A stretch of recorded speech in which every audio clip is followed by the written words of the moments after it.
ng problema, pagkat ikaw ay kulang sa sustansya.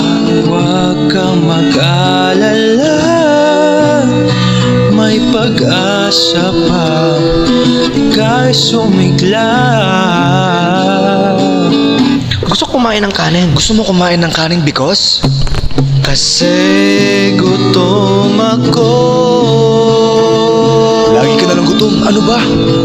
Kumain ka ng gulay upang buhay ay makulay. Samahan ng karne upang sustansya ay balanse. Pumitas ka ng prutas, lasapin ang katas.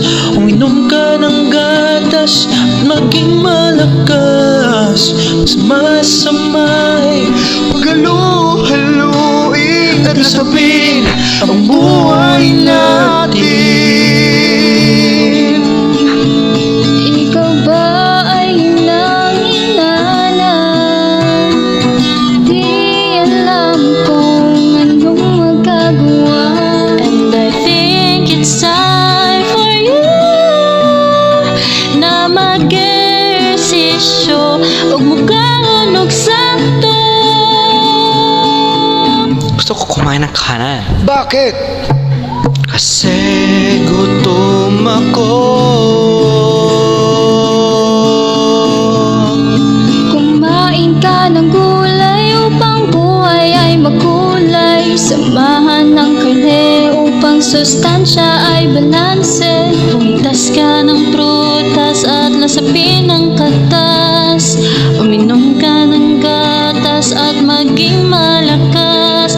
Pagsama-samahin, paghalu-haluin at lasapin ang buhay natin.